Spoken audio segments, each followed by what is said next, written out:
Nirmala kenyam kanasin kontin barash me bajaling. Biya kamal kanwar online TV. Aler balinga jan guasame. Aranyu pai tuoke jan tuk tiang mere wike Gambella Caa Ethiopia. Araja ban kwing ping ka bukon linga gua. Shala de wonene. Re wike Gambella ka kem pinyidu. Sha nuääri tintitin. Sha ka mak ber. Kachibar shika nanek re kem ka. Ajele dan balinga jan guasame. Ko biyentin kone lat korurin kulaling. De jogano. Mi jirama jidit ka jan channel me kanwar online TV der subscribe. Kader jan yak ba kanasin kokien. Kader charu ba. De ja kwing ping guasanan ci video chatok. Eler bu kon linga eler mi bej. An wala shanga badak ka faydej ron kina daro wida jandang roirongwan. Gambella Caa Nuer tin chenka kem pinyidu shaka naka ber en tämɛ ajura jadana bana kwing pinki bu kon ling. Ko ranyu bej an mandana ci tokre wichin wini. Bu kon chore de. Guasme chalado ka jen tok tiang me.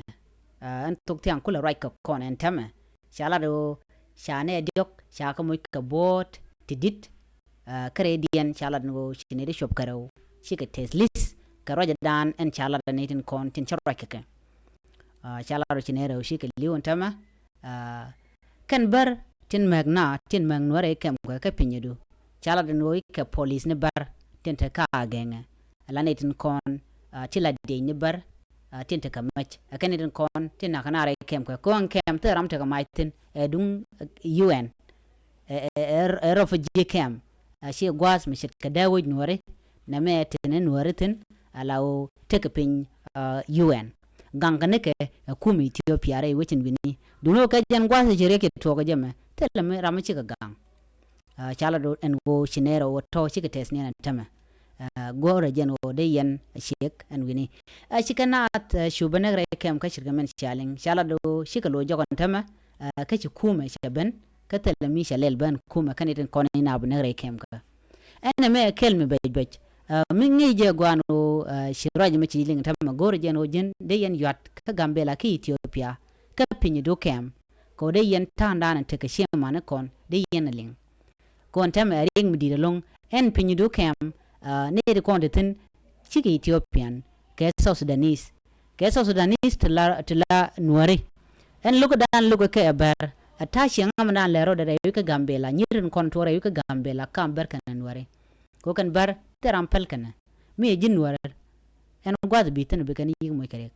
Nama shi jan nyam ko ba nuer ba ka ma ke ba ka na kre kem ka nuer la ka na ka nishang ka nuer tin kon tre kem ka kor gwa se chu cha ju no yen de yen jere wi ka kem de yero ke UN de yahut de yugwan manan ka ber ko na mi cha dor ko la ka na ka tin nishang ka te ram be ke ti cheng chiran chi liu batin cha ja nan ka nyam ne kon ti la ji wana bala olat wi mon do de na re ka dan to ka ne kon tre kem ka ne kon nagare kem ka naga ke kan nuari chaga naga la South Sudanese ne naga ke la nuari na me jere dan le rodan tama men kulo de tin jene ka do be na chala ne ken nyam no de ne kon la nuari wi ka kem ente ka finyidu ano de ke jenten wate ga nuati logo je ban en go de ke jen ke de ko ko ne makule la runi chop ka de nakanat ke china o da wich gwan mi tie ka bar jega ne shang de nuari de ko de go gwara de go kam do ko ken kem de tek dien da lo gwaten a shi tie ka